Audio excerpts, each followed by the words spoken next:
Hello and welcome to my new drawing of a modern house. For this drawing I used some grey paper, some dark pencils, and at the end of the drawing I used some soft white pastels. The first step in this drawing is to make the basic cubes of the building. To do this I need to work out their shapes and how they relate to each other. So I'm drawing the big shapes first, the ones that I can understand, and then as time goes on I'll put in the smaller shapes and make more connections as I understand structure more. In this drawing, all of the diagonals going left or right will be more or less parallel to each other because the perspective isn't very strong. So they'll sort of funnel together a little bit towards the left and a little bit towards the right.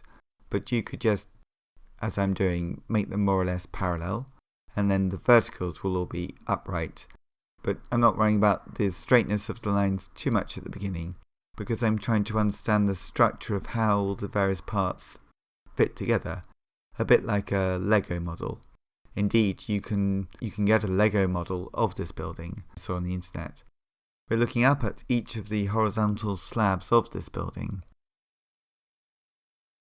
This house is called Fallingwater and was designed by the famous American architect Frank Lloyd Wright in the 1930s. The building hangs over a waterfall and is balanced through a cantilevered structure. The building looks very modern, I think, but it also seems to be part of its natural environment in which it is built. Later on I'll speed up the drawing when we get to the stage of adding some tone, and with the tone I tend to try and do just a few tonal grades. So the paper's grey, and then I'll add 2 or 3 tonal grades of 2 greys and then a really dark black, as dark as the pencils will go, and I'm using a 4B and an 8B pencil, so really dark pencils for this. Now because the paper's grey, it's slightly grey, it means that towards the end when I use a little bit of a soft white pastel, that whiteness will show up in contrast to the grey, and that will help create the sense of water in the waterfall and make the bright parts of the building a little bit brighter.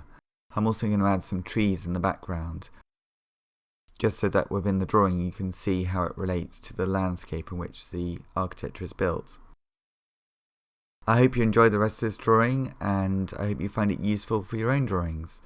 If you'd like to subscribe to my YouTube channel, please do so for many more art tutorials, including many architectural drawings. Thank you for watching, and I hope you keep drawing.